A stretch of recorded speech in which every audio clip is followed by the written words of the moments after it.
వెంటనే డీల్ చేయడం చూస్తాం తప్ప మనిషిని అసహించుకుని కాల్ పెట్టాము. సో ఆ రకంగా యాక్సెప్ట్ చేయండి. మాకు every call is a challenge. అలా చేస్తున్నప్పుడు మా దగ్గర కొత్తగా ట్రైన్ చేయని వాళ్ళు కానీ లేకపోతే ఎంతకి సీనియర్స్ కూడా కొన్నిసార్లు ఇబ్బంది పడి బాధపడే సందర్భాలు కూడా ఉన్నాయి. ఎందుకంటే మేము జీవితం మీద ఆశతోటి మనుషుల మీద ప్రేమతోటి అక్కడ వెళ్తాం. కానీ ఆ ప్రేమను అర్థం చేసుకోకుండా అవతల నుంచి మమ్మల్ని అబ్యూజ్ చేసే కాల్స్ వచ్చి జస్ట్ ఫర్ టైం పాస్. అంటే వాళ్ళకి ఎవరి మీద కోపం ఉంటుంది. ఇన్ఫ్యాక్ట్ చాలా వర్స్ డిస్క్రిప్షన్స్ తోటి వాళ్ళు ఆడవాళ్ళని అని చెప్పినప్పుడు కూడా మేము కాల్ పెట్టకూడదు, ఎందుకంటే మా ఎథిక్స్ కాదు. బట్ స్టిల్ అలా కూడా వాళ్ళతో మాట్లాడి వాళ్ళు ఫైనల్గా వాళ్ళ అగ్రెసివ్నెస్ తగ్గి వాళ్ళ వాళ్ళ ప్రాబ్లమ్స్ చెప్పుకుంటారు. అలా సందర్భాలు చాలా జరిగాయి. కొంతమంది ప్రాబ్లమ్స్ని క్రియేట్ చేసి మాకు కాల్స్ చేస్తూ ఉంటారు. ఐ థింక్ మీరు 12 years అంటున్నారు, మీ వాలంటీర్స్ ఇంకా చాలా మంది ఉన్నారు. సో ఇది ఏదో 1 year few months జర్నీ కాదండి. అండ్ ఇలాంటి సిచ్యువేషన్స్ వచ్చినప్పుడు డెఫినెట్లీ మీకంటూ ఒక ఇరిటేషన్ కూడా వచ్చి ఉంటుంది. మేబీ ఆ కాల్స్ టైంలో చూపించకపోవచ్చు, బట్ మీకంటూ ఒక సపోర్ట్ సిస్టమ్ కావాలి మీకు. కొన్నిసార్లు ప్రపంచం ఎలా ఉందో, ఇప్పుడు నా వయసుకి నా యంగర్ జనరేషన్ ఏం చేస్తుందో నాకు తెలియదు. కొన్నిసార్లు పిల్లలు వాళ్ళు సెక్షువల్గా చేసే ఎక్స్పెరిమెంట్స్ చెప్తుంటే మేము భయపడతాం. మేము కూడా ఇంటికి వచ్చాక మాకు పిల్లలు ఉన్నారు. సో వాళ్ళని డీల్ చేసేటప్పుడు కొన్నిసార్లు ఆ భయాలు అనుమానాలు కూడా మేము ఇంటికి తీసుకొస్తాం. సో ఇవన్నీ కూడా ఒక రకంగా మేము వెంటిలేట్ అవ్వడానికి మా ఫ్రెండ్స్ తో అక్కడ ఉన్న సపోర్ట్ సిస్టమ్ తో మాట ఇవన్నీ మాకు ఛాలెంజెస్. సో ఇంటర్నల్ గా మీకు కూడా విత్ ఇన్ యువర్ ఆర్గనైజేషన్ మీ వాలంటీర్స్ కి కూడా కొన్నిసార్లు మేము కాలర్ కి హెల్ప్ చేయాలనుకుని ఆ కాలర్ మాకు మాట వినకుండా నేను చచ్చిపోతాను అని ఫోన్ పెట్టేసినప్పుడు మాకు ఎలా ఉంటుందంటే ఒక 2 hours ట్రై చేసిన తర్వాత కూడా మాకు రెస్పాన్స్ రానప్పుడు అది మేము మాకు లైఫ్ లాంగ్ ఉండిపోతుంది. అది మీరు క్యారీ చేయాల్సి వస్తుంది. సో ఆ బాధని మేము తప్పించుకోవడానికి కూడా కొన్నిసార్లు మేము బ్రేక్ తీసుకుంటాం కొన్నిసార్లు. కానీ ఈ పని మేము ఎందుకు చేస్తామంటే ఎవరినైనా మా వల్ల మేము ఎవరైనా ఒక్కరైనా సేవ్ చేయగలుగుతాము అని చాలా వరకు వి టేక్ ద డర్ట్. కొన్నిసార్లు మా దగ్గర చాలా వరకు మంచి తీసుకున్న వాళ్ళు మళ్ళీ తిరిగి మాతో మాట్లాడాలని ఇష్టపడరు. Natural, that's we respect their privacy. అయినా ఇవన్నిటిని కూడా చేస్తూ కూడా చాలా అంటే మేము కోరేది ఏంటంటే ఈ రకంగా చనిపోయే వాళ్ళు తక్కువ ఉండాలి. పూర్తిగా నిర్మూలించలేం కానీ తక్కువ ఉండాలి. వాళ్ళ ఆఖరి నిమిషంలో కూడా ఉరి వేసుకుంటున్న ఆఖరి నిమిషంలో కూడా నాకు ఎవరైనా ఉంటే బాగుండు అన్న థాట్ మనిషిలో ఉంటుంది. దానికి మేము జవాబు ఇవ్వడానికి ఎవరో ఇక్కడ ఫోన్ పక్కన అయితే కూర్చొని ఉంటాం. మాకు తెలుసు. ఇప్పుడు థౌజండ్స్ ఆఫ్ కేసెస్ మీరు హ్యాండిల్ చేశారు కదా, at a very high level. మీకేమనిపించింది వీటికి మూలాలు ఎక్కడ ఉండొచ్చు అనిపిస్తుంది మీకు? ఎంటైర్ సిస్టంలోనా, లేదంటే ఫ్యామిలీ సిస్టంలోనా, ఎడ్యుకేషన్ సిస్టంలోనా, ఆర్ సొసైటల్ కమ్యూనిటీ సిస్టంలోనా, ఎక్కడ లోపాలు ఉండొచ్చు అని అనిపించారు? అన్ని సూసైడ్స్ ని మనం ఒక పరిగణలోకి తీసుకురాలేము. Every suicide is different, every person is different. మనం ప్రపంచం నుంచి ఏం ఆశిస్తామో ఒకరికి చాలా తేడా ఉంటుంది. సో ఒక గురుదత్ని తీసుకోండి, రోహిత్ వేములను తీసుకోండి, మన సుశాంత్ సింగ్ రాజ్పూత్ తీసుకోండి, ఎవ్రీ సూసైడ్ ఇస్ డిఫరెంట్. కానీ మనం ఒకటి గుర్తుపెట్టుకోవాలంటే ఒక మనిషి ఆ స్థాయి వరకు వచ్చాడు అంటే ఆ మనిషి చాలా బాధపడ్డాడు.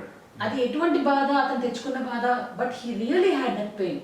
ఆ పెయిన్ అనేది అలా ఉండిపోవడానికి కొద్ది గొప్ప చుట్టూ ఉన్న సిస్టమ్, వాతావరణం కారణం. సో ఈ చుట్టూ ఉన్న వాతావరణం ఇలా ఎందుకు ఉంది, ఈ వాతావరణంలో మనం ఏదన్నా పాజిటివ్ చేంజ్ తీసుకురాగలమా అన్న వరకే మేము ప్రయత్నించగలం. అంటే మేము మనుషులం, వ్యక్తులం కాబట్టి. కానీ వాళ్ళ సొసైటీ విమర్శించడమో, వాళ్ళు ఇలా ఎందుకు చేశారో, ఇది తప్పుడు చర్యనో మేము చెప్పే స్థాయిలో వెళ్ళలేదు. బికాస్ ఆ పెయిన్ అనేది వాళ్ళు అనుభవించారు. ఐ థింక్ మీరు ఆ లైన్ ఏదో థిన్ లైన్ మీరు తీసుకున్నారు. I think that is a key success factor for you, to sustain so many people. ఎందుకంటే మీరు ఆ లైన్ దాటి అటు వెళ్ళి మీరు దాని గురించి ఏమన్నా మాట్లాడినా చేసినా కూడా ఒక ఒపీనియన్ బేస్డ్ అయిపోవచ్చు. యాక్చువల్గా మన రెస్పెక్ట్స్ హ్యూమన్ లైఫ్ అంటే మనిషి జీవితానికి మేము రెస్పెక్ట్ ఇస్తాం. ఆ జీవితాన్ని మేము రెస్పెక్ట్ చేసే పద్ధతిలోనే మేము అవతల వాళ్ళు ఎలా ఉన్నారో వాళ్ళని యాక్సెప్ట్ చేస్తాం. బట్ మేము చేసే ప్రయత్నం ఏంటంటే వాళ్ళలో నాకెవరు లేరు అన్న భావన కనుక ఉంటే, నాకెవరైనా ఉంటే బాగుంటుంది, నాకు వింటే బాగుంటుంది అన్న ఆలోచన ఉన్న వాళ్ళకి మేము అందుబాటులో ఉంటాం. అంతవరకు మాత్రమే చేయగలం. కానీ ఎవరి జీవితాన్ని వాళ్ళు ఎలా మలుచుకోవాలనుకుంటున్నారో ఆ వ్యక్తి నిర్ణయించుకోవాలి. దాని నిర్ణయాన్ని మనం ఎప్పుడు కూడా అంగీకరిస్తాం. So let me summarize and say this, like ఒక ఇండివిజువల్ వాల్యూ చైన్, ఒక ఇండివిజువల్ పరంగా ఒక పర్సనల్ వాల్యూ సిస్టమ్ అనేది బిల్డ్ చేస్తే కనుక ఈ నెంబర్ ఆఫ్ కేసెస్ తగ్గే అవకాశాలు ఉండొచ్చు. పర్సనల్ వాల్యూ సిస్టమ్ ఉంటే మనం అవతల మనిషి కళ్ళలో బాధ ఇతర మనిషికి కనపడుతుంది.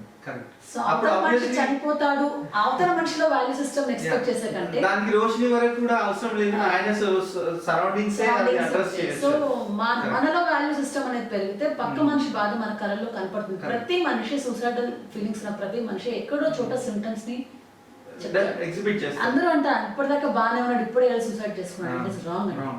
ఆ సిమ్టమ్స్ అనేవి వాళ్ళలో ఉంటాయి, ఎక్కడో చోట వాళ్ళు దాన్ని వాళ్ళ ఏదో ఒక చోట వ్యక్తీకరిస్తుంటారు. ఆ సిమ్టమ్స్ ని పట్టుకోగలిగి ఏంటి ఇలా మాట్లాడావు అనే దాన్ని అడిగే వాళ్ళు కావాలి.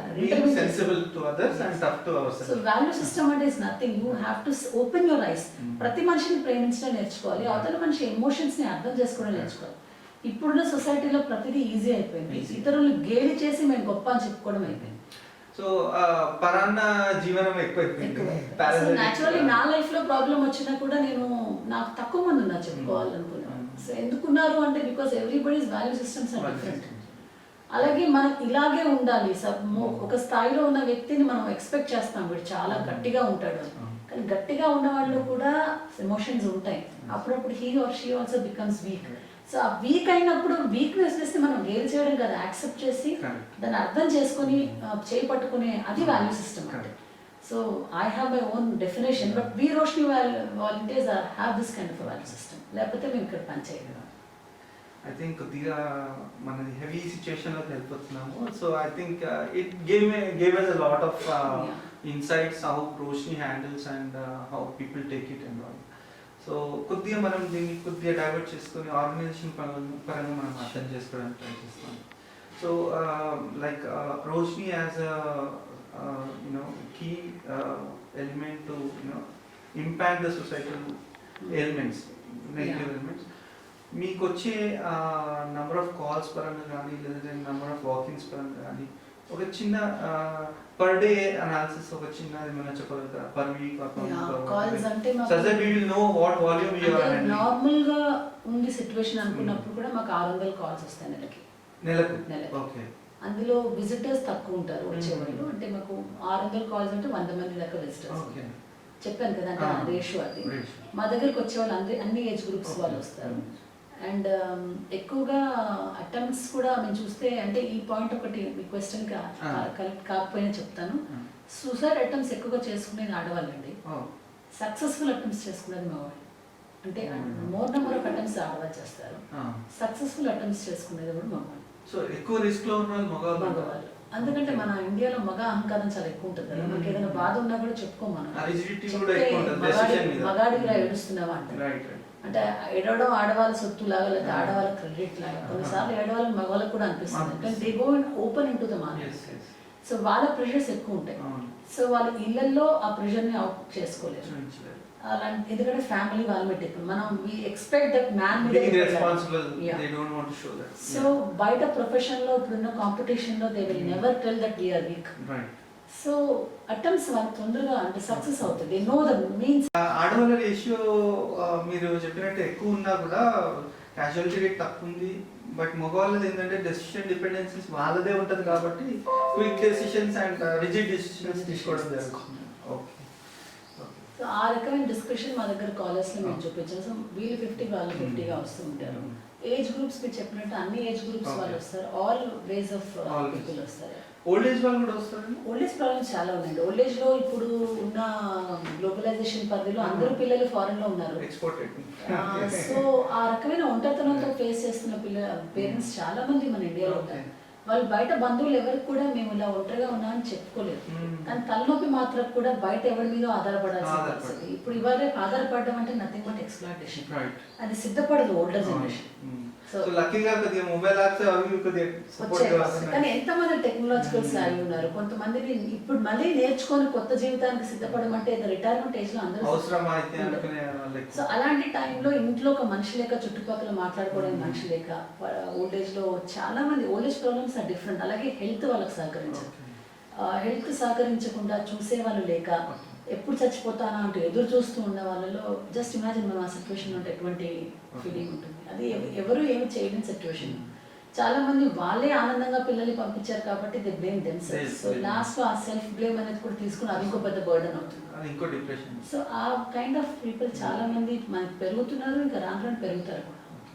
సో ఇప్పుడు క్రిటికల్ డిసీజెస్తో ఉన్న వాళ్ళు కొంతమంది ఉంటారు, they are near to their last days, అలాంటి వాళ్ళు కూడా మీకు కాల్ చేయడం చేస్తారు. అని అంటే డెత్కి ప్రిపేర్ అవ్వడం అనేది అది మనుషుల వల్ల సాధ్యం, అంటే అందరి వల్ల సాధ్యం కాదు. Okay. Have to be in very very higher plane.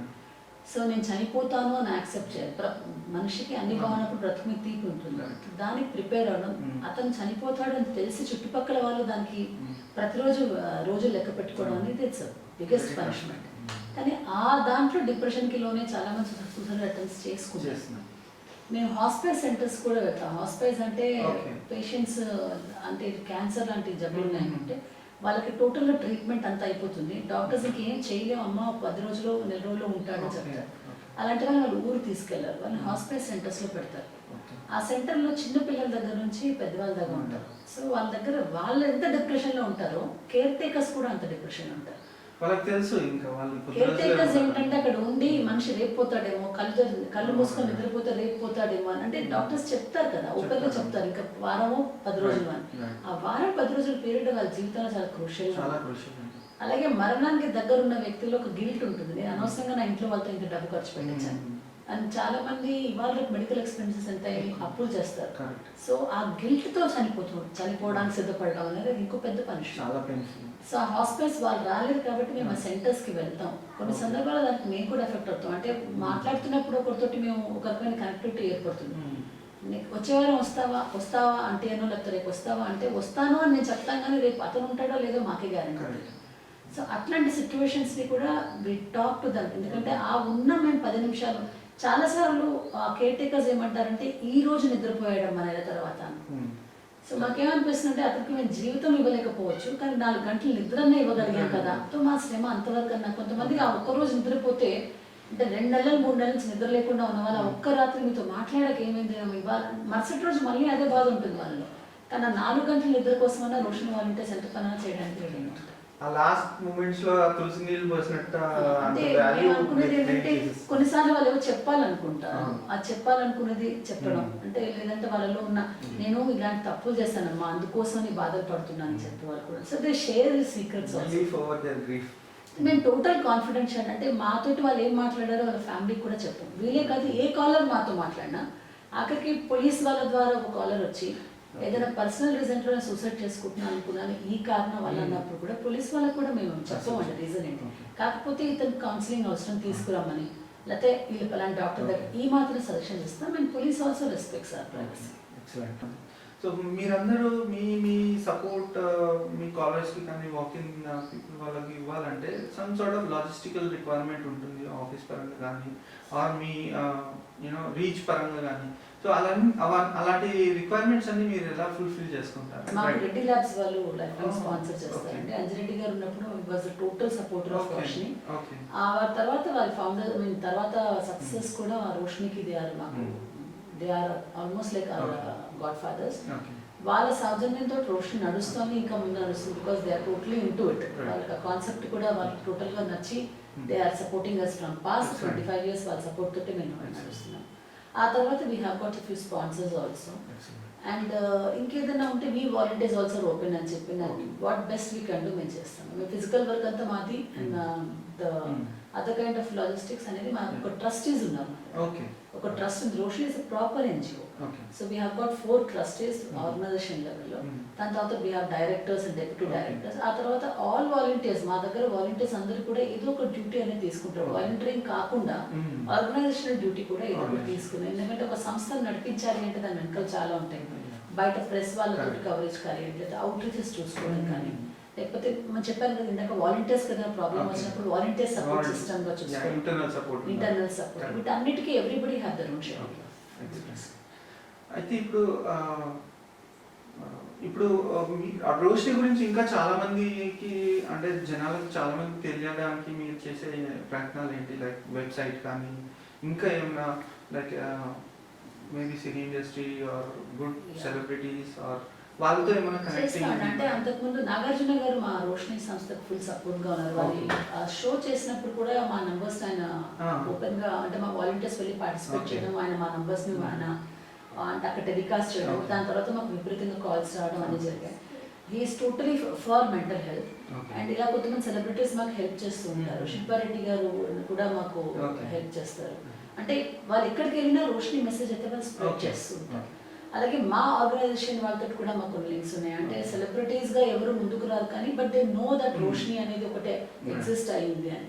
మేము ఎక్కడికైనా రమ్మన్నప్పుడు వాళ్ళు డెఫినెట్ గా పాజిటివ్ గా the celebrities come and talk about our organization. And especially ఇప్పుడు కొన్ని గవర్నమెంట్ డిపార్ట్మెంట్స్ ఆఫీసెస్ ఉంటాయండి, ఆ ఏరియాస్ లో మీరు అంటే మీ గురించి చెప్పడానికి ఏమైనా ప్రయత్నం చేస్తారా? లైక్ పబ్లిక్ వాకింగ్స్ ఉన్న గవర్నమెంట్ ఆఫీసెస్ దగ్గర చాలా మంది వస్తుంటారు. ఎక్కడైనా మీటింగ్ లో ఉన్నప్పుడు 2 minutes 3 minutes మమ్మల్ని ఇంట్రడ్యూస్ చేసుకోవాల్సిన అవకాశాలు ఉన్నాయి. మేము 2 నిమిషాలు మాట్లాడడానికి కూడా we don't lose opportunity. We mostly focus on media. Paper లో యాడ్స్ ఇస్తారు, యాడ్స్ ద్వారా చాలా వచ్చేది. ఇప్పుడు నెట్ లో మన నంబర్స్ టోటల్ డిస్ప్లే అవుతున్నాయి. ఈ మధ్య అంటే మొన్న జరిగిన latest celebrity suicide Sushant Singh దాని తర్వాత కూడా ఆర్టికల్స్ కింద మీరు చూడండి ఆల్ ఇండియా హెల్ప్ లైన్స్ వస్తాయి. అంటే రోషిని అనేది ఒకటే హెల్ప్ లైన్ మన హైదరాబాద్ లో ఉంది. కానీ మేమందరం బీఫ్రెండర్స్ ఇండియా అని లండన్ ఆర్గనైజేషన్ కి we are under them. So all over ఇండియాలో ఎన్నైతే సెంటర్స్ ఇలా పనిచేస్తున్నాయో ఆ నంబర్స్ అన్ని కూడా డిస్ప్లే అవుతాయి. హిందీలో ఆర్టికల్స్ వచ్చినప్పుడు కూడా రోషిని నంబర్స్ కింద డిస్ప్లే చేస్తారు. ఏ సూసైడ్ ని వాళ్ళు కవర్ చేసినా కింద రోషిని నంబర్స్ వస్తుంది. సో ఈ నంబర్స్ వల్ల మాకు కాల్స్ కొన్ని పెరుగుతూ ఉంటాయి. ఇప్పుడు ఎక్కువగా మేము ఇన్స్టాగ్రామ్ అండ్ ఫేస్బుక్ ని యూజ్ చేస్తున్నాము, పోస్టింగ్స్ చేస్తూ ఉంటాము. అవి చూసుకుని కొంతమంది నేను ఈ క్వశ్చన్ యాక్చువల్లీ ఫస్ట్ లో అడగాల్సింది, నేను లాస్ట్ లో అడుగుతున్నాను. Who is the founder of Roshini? Roshini founders అని లేరండి. ఇంతకు మీరు చెప్పాను ట్రస్టీస్ ట్రస్టీస్ ఉన్నారు, శశిరెడ్డి, పూనం, శాంతి అండ్ శ్రీకాంత్ అని చెప్పి దేవత వాలంటీర్స్. ఇలాగే వాలంటీర్ సంస్థ పెట్టాలి అన్న కోరికతోటి వాళ్ళు స్థాపించారు. సో దేర్ మోస్ట్లీ వాళ్ళు అంటే బిహైండ్ ద స్క్రీన్ ఉంటారు. వాళ్ళు లేకపోతే మా వర్క్ అనేది ఇలా ముందుకు వెళ్ళదు. బట్ ఎవ్రీథింగ్ ఏది చేసినా కూడా వాళ్ళ సపోర్ట్ తోటి దిశానిర్దేశం చేయడం డెమోక్రటిక్ గా వర్క్ చేస్తుందండి. ఇప్పుడు కోవిడ్ టైంలో ఓపెన్ చేయాలి సెంటర్ అన్నప్పుడు కూడా అందరూ వాలంటీర్స్ చెప్పారు ఏం చేస్తే బాగుంటుంది, ఎలా చేస్తే బాగుంటుంది. సో ఒక్కరి డెసిషన్ తోటి సంస్థ నడవడం అనేది జరుగుతుంది. అందరూ కూడా వాళ్ళ మా దగ్గర ఉన్న వాలంటీర్స్ అందరూ కూడా డిఫరెంట్ ఏరియాస్ నుంచి వస్తారు. ఇప్పుడు నేను ఎడ్యుకేషన్ ఫీల్డ్ నుంచి వచ్చానంటే మా దగ్గర ఎయిర్టెల్ లో పనిచేసే వాళ్ళు కొంతమంది ఉన్నారు. ఆ విధంగా వివిధ రంగాల్లో బిజినెస్ పీపుల్ ఉన్నారు, వివిధ రంగాల్లో పనిచేసే వాళ్ళు ఉన్నారు, లాయర్స్ ఉన్నారు. ఇప్పుడు కొత్త వాళ్ళు ఎవరైనా జాయిన్ అవ్వాలంటే జస్ట్ అలా జాయిన్ అయిపోవచ్చు అండి, లేదంటే ఏమైనా ప్రాసెస్ ఉందా? ఎవరైనా జాయిన్ అవ్వచ్చు, కానీ జస్ట్ అలా జాయిన్ అవ్వడం అనేది కష్టం. అంటే ముందుగా మేము గ్రూప్ డిస్కషన్స్ పెడతాం. పెట్టిన తర్వాత వచ్చిన వాళ్ళలో కొంతమందిని మేము ఎన్నుకుంటాం. అంటే మాకు కావాల్సింది అంటే ఎమోషనల్ స్ట్రెంగ్త్. ఇందాక చెప్పాను కదా, మాకుంటే ఛాలెంజెస్ మాకుంటాయి. అండ్ అవతల వాళ్ళు వాళ్ళని అబ్యూస్ చేసినా కూడా తీసుకోగలిగిన ఎంత స్థాయిలో తీసుకోగలరు, ఎంత పాజిటివ్ గా వాళ్ళు టాలరేట్ చేయగలరు అనేది యాక్సెప్టెన్స్ లెవెల్. రెండోది సూసైడ్ అనే సబ్జెక్ట్ మీద అందరూ వర్క్ చేయలేరండి. అంటే అవతల వ్యక్తి సూసైడ్ గురించి ఆలోచన ఉందో లేదో కనుక్కోవడానికి కొన్నిసార్లు ఆ వ్యక్తి నార్మల్ కాన్వర్సేషన్ లో కూడా మేము సూసైడ్ ప్రస్తావన తీసుకురావాల్సి వస్తుంది. కొంతమంది ఆ ప్రస్తావన తేవడానికి ఇబ్బంది పడతారు. ఏ వయసులో వ్యక్తులైనా అంటే మంచి చక్కని పిల్లాడు ఎదురుగుండా కూర్చుని నాకు ఇలా బాధలు ఉన్నాయంటే నీకు చనిపోవాలని ఉందా అని అడగడానికి తల్లి స్థాయిలో ఉన్న వాళ్ళు ఎవరైనా కొద్దిగా ఇబ్బంది పడతారు. సో అలాంటి ఇబ్బందులు అతిక్రమించగలిగిన వాళ్ళు అంటే ముందు ఇబ్బంది ఉన్నా పర్లేదు అంటే ట్రైనప్ చేయగలం. ఆ ఎమోషనల్ స్ట్రెంగ్త్ అనేది ఉందా లేదా అని మా టీం అసెస్ చేస్తుంది. తర్వాత తీసుకున్న తర్వాత కూడా వాళ్ళని 3 సార్లు మేము 3 ఇంటర్వ్యూలు పెడతాం. అంటే 3 వాళ్ళు ఇంటర్వ్యూ చేస్తారు. ఆ ఇంటర్వ్యూలో వాళ్ళ క్వాలిఫికేషన్స్ అని మేము అడగం. మాకు దగ్గర ఎవరు సైకాలజీ బ్యాక్గ్రౌండ్ వాళ్ళు రావాల్సిన అలాంటివే ఉండవు, నథింగ్ రిటర్న్. కానీ వాళ్ళ పర్సనల్ లైఫ్ గురించి తెలుసుకునే ప్రయత్నాలు చేస్తాం. అంటే కొంతమంది సూసైడ్ నుంచి వర్క్ చేయడానికి ఎందుకు అంతగా డీప్ గా ఇన్వాల్వ్ అవుతున్నారు. ఒకవేళ వాళ్ళలోనే ఎక్కడైనా ఎమోషనల్ వీక్నెస్ ఉంటే ప్రతి కాలర్ తోటి అంటే వాళ్ళ ఇంట్లో కానీ వాళ్ళు ఏదైనా ఇలాంటి జరగకూడని సంఘటన జరిగితే దాన్ని వాళ్ళు ఎలా తీసుకున్నారు, ఆ తీసుకున్న దాంతో ఆ కాలర్ వచ్చినప్పుడు అదే స్థాయిలో ఇంకొకరు వచ్చినప్పుడు వీళ్ళు ఎమోషనల్ గా సో దాని గురించి 3 సార్లు వాళ్ళని అసెస్ చేస్తాం. వాళ్ళని అడుగుతాం, కొన్ని పర్సనల్ క్వశ్చన్స్ అడుగుతాం. వాళ్ళు ఇబ్బంది పడ్డా కొన్ని విషయాలు వాళ్ళ గురించి నిర్మమాటంగా అడిగి కనుక్కుంటాం. ఆ అసెస్మెంట్ తర్వాత వాళ్ళకి ట్రైనింగ్ ఇస్తాం. ట్రైనింగ్ మాది 6 రోజులు ఉంటుంది, కానీ ఇట్ గోస్ ఫర్ 3 వీకెండ్స్ అనమాట. ఆ ట్రైనింగ్లో టోటల్గా మేము మా కాన్సెప్ట్ అంతా వాళ్ళకి చెప్తాం. ఆ ట్రైనింగ్లో ప్రాక్టికల్ కూడా అంటే మా ట్రైనింగ్ టీం వాళ్ళే కొంతమంది కాలర్ లాగా వచ్చి మేము ఎదుర్కొన్న సమస్యలతోటి మమ్మల్ని వాళ్ళు డీల్ చేస్తున్నారు. అంటే మమ్మల్ని వాళ్ళు హ్యాండిల్ చేస్తే బయట నుంచి వచ్చే కాలర్ని వాళ్ళు హ్యాండిల్ చేస్తారు. సో ఆ విధంగా ట్రైనింగ్ ఇస్తాం. 6 months వాళ్ళని అబ్జర్వేషన్లో పెడతాం. అబ్జర్వేషన్ అంటే వాళ్ళు కాల్స్ తీసుకున్న ఏది చేసుకున్న సీనియర్స్ పర్యవేక్షణ. సింధీ కాలనీలో సింధీ కాలనీలో రోషని హెల్ప్ లైన్ ఆఫీసెస్ అదొకటే ఉంది సెంటర్. అక్కడ 2 హెల్ప్ లైన్స్ ఉంటాయి. ఒక స్లాట్లో అంటే పొద్దున్న 9 నుంచి పొద్దున 11 నుంచి రాత్రి 9 వరకు స్లాట్స్ ఉన్నాను కదా, అవి మాకు 3 షిఫ్ట్స్లో డ్యూటీస్ ఉంటాయి. ప్రతి షిఫ్ట్లో 2 ఫుల్ టైం ఉండాలంటే ఫుల్ టైం అంటే ఏ వాలంటీర్ అయినా వారానికి 4 గంటలు ఇస్తే చాలు. Okay, we have our own schedule. ఆ షెడ్యూల్ ప్రకారం టైం టేబుల్ ప్రకారం స్ట్రిక్ట్గా టైమింగ్స్ మినిమం 4 hours. ఎందుకంటే మినిమం అది కొన్నిసార్లు ఇందాక చెప్పాను కదా, కాలర్ 6 గంటలు మాట్లాడాలి అంటే నా టైం అయిపోయింది, so you have to set.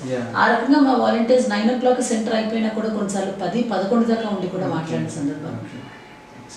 So కానీ weekly 4 hours we ask me minimum me time అంత ఇవ్వాల్సి ఉంటుంది అని చెప్తాను. మ్యామ్ అయితే ఇది సుసైడ్ అనేది బేసిక్గా I just want to differentiate whether it is a mental illness are emotional illness. Actually, I say that suicide is a society's illness అండి. సొసైటీలో ఇల్నెస్ బాధ్యత కాబట్టి సూసైడ్ అనేది జరుగుతాయి. అయితే ఇక్కడ 2 రకాలుగా మనం డిఫరెన్షియేట్ చేసుకోవాలి. అంటే నేను ఈ క్వశ్చన్ ఎందుకు అడిగానంటే చాలా మంది రిలేటివ్ చేసుకుంటుంటారు, వాళ్ళకి సంబంధించిన వాళ్ళు ఏదో చేసుకున్నందుకు నేను కూడా చేసుకోవాలి కదా అన్న ఆ రిలేటివ్నెస్ వల్ల నేను అడిగాను. ఉంది అంటే సూసైడ్ జెనెటికల్ అనుకుంటారు. ఆ ఫ్యామిలీలో డెఫినెట్ గా మనం తీస్తే అంతకుముందు తరాల్లో ఒకరిద్దరు సూసైడ్ చేసుకున్న చిహ్నాలు ఉంటాయి. కానీ ఎక్కడ కూడా ఇంటర్నేషనల్ స్టడీలో సూసైడ్స్ అనేది జెనెటిక్ అనేది ఎక్కడ ప్రూవ్ కాదు. Mental illness is genetic. అంటే స్కిజోఫ్రెనియా జెనెటిక్ అండి. అంటే ఇప్పుడు మన పెద్ద మ్యాథమెటిషియన్ జాన్ నాష్మన్ ఈ వాజ్ స్కిజోఫ్రెనిక్, వాళ్ళ అబ్బాయి కూడా స్కిజోఫ్రెనిక్. ఇవి జెనెటిక్ గా ఒకరి నుంచి ఒకరు పాస్ అయ్యాయి. కానీ సూసైడ్ అనేది జెనెటికల్ ఇష్యూస్ మీదనే జరగవు. మోస్ట్లీ మెంటల్ సిక్నెస్ ఉన్న వాళ్ళకి సూసైడల్ థాట్స్ ఉంటాయి, కానీ చనిపోతున్న వాళ్ళు అందరూ కూడా మెంటల్ ఇల్నెస్ వాళ్ళైతే కాదు. So they have emotional problems. ఈ ఎమోషనల్ ప్రాబ్లమ్స్లో ఒక ప్రెషర్ అనేది ఎక్కువైపోయి అది ఎలా ట్యాకిల్ చేయాలో తెలియక ఒక రకమైన నిరాశావాదంతో వాళ్ళు చనిపోవాలనుకుంటారు.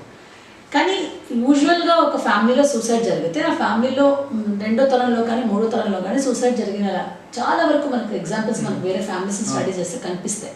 దానికి రీజన్ ఏంటంటే మనం ఏదన్నా అంటే మేము ప్రాక్టికల్ ఫీల్డ్లో వర్క్ చేసినప్పుడు కనుక్కున్నది ఏంటంటే అలాంటి వాళ్ళతో మాట్లాడినప్పుడు కూడా మనం కూడా మన లైఫ్లో ఏదైనా ప్రాబ్లం వచ్చినప్పుడు మనకు పెద్ద సపోర్ట్ సిస్టమ్ ఫ్రెండ్స్ మన ఒక స్థాయికి వెళ్తాం, కానీ వెంటనే మనకు గుర్తుకొచ్చేది అంటే మన ఇమీడియట్ ఫ్యామిలీ. మా నాన్న అయితే ఏం చేసేవాడు, మా అమ్మ ఎలా బతికింది, ఇవి మనకి మామూలు టైంలో మనకు గుర్తురావు. ఇప్పుడు 16-17 years పిల్లల్ని మీరు వెళ్ళి మీ ఫ్యామిలీ ఇంత కష్టపడింది అంటే నవ్వేస్తారు, కానీ ఆ రియాలిటీ వాళ్ళ బ్రెయిన్లో ఉండాలి. వాళ్ళ పేరెంట్స్ ఆ స్ట్రెంగ్త్ వాళ్ళు క్యారీ ఆన్ చేస్తారు. జీవితంలో సమస్య వచ్చినప్పుడు మా ఇంట్లో వాళ్ళు ఎలా ఫేస్ చేస్తారు వాళ్ళు అనేది మనం ఒక ఎదురుగుండా పెట్టుకుంటాం. ఎక్కడి నుంచి ఇన్స్పిరేషన్ తీసుకోరు. అంటే ఇప్పుడు తండ్రి తాగితే పిల్లవాడు నేను ఎందుకు తాగకూడదు అని అనుకున్నట్లే మా తండ్రి ఈ పని చేయాలి అని నేను చేస్తే తప్పేంటి, అయితే మా మామయ్య ఈ పని చేస్తే నేను ఎందుకు చేయకూడదు, అంతటోడు పోతే నేను ఉండి ఏం చేస్తున్నాను అన్న వీక్ మూమెంట్ ప్రతి మనిషి జీవితంలో ఉంటుంది. సో ఇలాంటి వీక్ మూమెంట్ కారణంగా ఫ్యామిలీలో ఒక సూసైడ్ జరిగినప్పుడు ఆ ఫ్యామిలీలో ఆ తర్వాత జనరేషన్లో వాళ్ళు అటెంప్ట్ చేసే అవకాశాలు చాలా వరకు ఉన్నాయి. ఇది సూసైడ్ చేసుకుంటున్న వాళ్ళు కల్పిస్తున్నారు. సో ఇది ప్యూర్లీ ఒక ఎమోషనల్ ఇంబ్యాలెన్స్ వల్లనే జరిగే 100% ఎమోషనల్ ఇంబ్యాలెన్స్. ఆ ఎమోషనల్ ఇంబ్యాలెన్స్ మనం ఎమోషన్ వీక్ అవుతున్నప్పుడు కూడా మన ముందు జనరేషన్స్ వాళ్ళు మనం ఏ విధంగా అయితే మనం వెతుక్కుంటాం అందులో ఉదాహరణలు, అందులో ఈ నెగటివ్ ఇలాంటి ఎగ్జాంపుల్స్ ఉన్నప్పుడు సాధారణంగా తర్వాత కష్టాల్లో ఉన్న వాళ్ళు మరి ఏదైనా ప్రాబ్లం ఫేస్ చేస్తున్న వాళ్ళు ఎమోషనల్ వీక్ అయిన వాళ్ళు ఆ ఎగ్జాంపుల్ని పట్టుకునే అవకాశాలు చాలా ఉన్నాయి. సో అందువల్ల ఇది కాపీ క్యాట్ సిండ్రోమ్ లాగా ఒకటి. ఇప్పుడు జర్మన్లో ఒక పుస్తకం ఉంది, గోతే ఒకటే ఒక నవల రాశాడు, ద సారోస్ ఆఫ్ యంగ్ వర్తర్ అని. ఆ పుస్తకం ఎంతగా ఇన్ఫ్లుయెన్స్ చేసిందంటే ఆ పుస్తకం చదివిన యంగ్స్టర్స్ అందరూ కూడా సూసైడ్ చేసుకున్నారు. అందుకని నార్వే అండ్ జర్మనీలో ఆ పుస్తకాన్ని ఒక 6-7 సంవత్సరాల పాటు బ్యాన్ చేస్తారు. ఇది ఇప్పుడు జరగలేదు, ఎర్లీ 19th centuryలో జరిగాయి. అంటే అంతటి కాపీ క్యాట్ సిండ్రోమ్ అనేది ఉంటుంది. ఒక సెలబ్రిటీ సూసైడ్ చేసుకుంటే ఆ తర్వాత కింద అతని స్థాయి వాళ్ళు కూడా అతను అభిమానించే వాళ్ళు మక్కి అతనిలా బ్రతకాలనుకునే వాళ్ళు దాన్ని ఫాలో అవుతారు. సో మనం ఇలాంటి ఎమోషనల్ ఇంబ్యాలెన్స్ అయినప్పుడు మేము క్లయింట్స్ కూడా చెప్పేది ఏంటంటే మీకు ఎవరు లేరు అనుకోకండి, somebody who's link to you. ఆ లింక్ ఉన్న వాళ్ళు ఏంటంటే దీన్ని మళ్ళీ వాళ్ళ జీవితంలో కాపీ చేసుకుని మీరు ఒక ఎగ్జాంపుల్ సెట్ చేస్తున్నారు.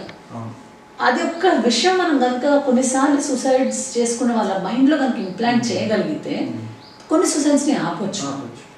సో ఈ పాయింట్ డెఫినెట్ గా చాలా సూసైడ్ crucial ఇస్ అండి not society it's not proved as it is ఈ మధ్యలో ఈ ఇన్సిడెంట్స్ ఎక్కువ అవుతున్నాయి అవును. And I think we have taken a right instance to talk in front of the camera that suicide is not hereditary. Which is కానీ really- జీవితంలో ఎప్పుడైనా నేను చచ్చిపోవాలి అనుకున్న సందర్భంలో ఇదే ఎగ్జాంపుల్ నా తర్వాత పిల్లలు కానీ మన పిల్లలు లేకపోతే ఆ తర్వాత ఎక్స్టెండెడ్ ఫ్యామిలీ ఎవరైనా సరే ఈ ఎగ్జాంపుల్ ని కాపీ చేసే అవకాశాలు చాలా ఉన్నాయి. ఎందుకంటే ఇప్పుడు న్యూస్ అలా రీచ్ అవుతుంది. ఒక మనిషి ప్రభావం తప్పకుండా ఇంకొకరి మీద ఉంటుంది. మనం లేదు అనుకున్నా కూడా ఒక మనిషి జీవితం ప్రభావం ఇంకొకరి మీద ఉంటుంది. డెఫినెట్లీ అది ఉన్నప్పుడు ఇంకొక లైఫ్ ఇలా ఆ విధంగా ఎండ్ అవ్వడానికి ఈ సూసైడ్ నాంది కావచ్చు. అది ఆలోచన ఉంటే లైఫ్ తో ఫైట్ చేసడం ఆటోమేటిక్ వస్తుంది. చిన్న పిల్లల దగ్గర నుంచి మనం ఒకటి అడుగుతాం, హూ ఈజ్ యువర్ ఇన్స్పిరేషన్, నీకు ఎవరంటే ఇష్టము, ఆ ఒక ఫండమెంటల్ క్వశ్చన్ లోనే అది దాగి ఉందండి. అంటే how a person gets impacted or influenced because of the opposite role model. ఆ రోల్ మోడల్ అనేది పాజిటివ్ గా ఉంటే వాళ్ళు జీవితంలో పైకి ఎదుగుతారు. అది నెగిటివ్ ఉంటే ఎలాంటి ఫ్యామిలీ కల్చర్ ఉన్నా కూడా మనకి family is the first thing to influences. మీరు యాక్సెప్ట్ చేసినా చేయకపోయినా మన మైండ్ లో ఇన్ఫ్లుయెన్స్ అనేవి ఉంటాయి. సో దగ్గర ఫ్యామిలీలో జరిగినప్పుడు అవి కాపీ క్యాట్ సిండ్రోమ్ అంటే అది ఆ ఉదాహరణ వేరే వాళ్ళు తీసుకునే సందర్భాలు అది ఈ జనరేషన్ కావచ్చు, ఆ తర్వాత జనరేషన్ నాకు తీసుకునే అవకాశం ఉంది. సో ఎన్ని జనరేషన్స్ ఇంపాక్ట్ ఉంటుంది అంటే ఎంతమందికి పాత రోజుల్లో 7 తరాల గురించి తెలిసేది, ఇప్పుడు తెలియదు. కనీసం 3 తరాల వరకైనా మనకు తెలుసు. మా గ్రాండ్ ఫాదర్ ఇలా, మా ఫాదర్ ఇలా అని చెప్పుకుంటాం. మనం మన సపోర్ట్ సిస్టమ్ ఏముంది, మనం బయటికి వెళ్ళక ఎంత సంపాదించాం అనేకంటే మా వాళ్ళు ఇలా అని చెప్పుకోవడం మనకి ఎక్కువ. మా వాళ్ళలో సూసైడ్ ఉంది, వాళ్ళే పోయారు మేమెంత అనే స్థితికి లైఫ్లో ప్రెషర్స్ అనేవి పెరుగుతూనే ఉంటాయి. యంగర్ జనరేషన్ ఆ ప్రెషర్లో పడి ఇలాంటి ఎగ్జాంపుల్ తీసుకునే ఛాన్సెస్ చాలా ఎక్కువ. So before anybody ends their life అది కూడా ఆలోచించుకోవాలి. చాలా ఇంపార్టెంట్ పాయింట్ అండి ఇది. I think this makes a completeness to this particular interview. ఎందుకంటే చాలా కీలకమైన అంశం. చాలా మంది ఈ పర్టికులర్ రీజన్ వల్ల ఆ స్టెప్ తీసుకున్న వాళ్ళు ఉన్నారు. మరిన్ని అప్డేట్స్ కొరకు మాస్క్ మ్యాజిక్ ఛానల్ని సబ్స్క్రైబ్ చేసుకోండి. ఇంకా మా లేటెస్ట్ వీడియో అలర్ట్స్ కొరకు బెల్ ఐకాన్ క్లిక్ చేయండి.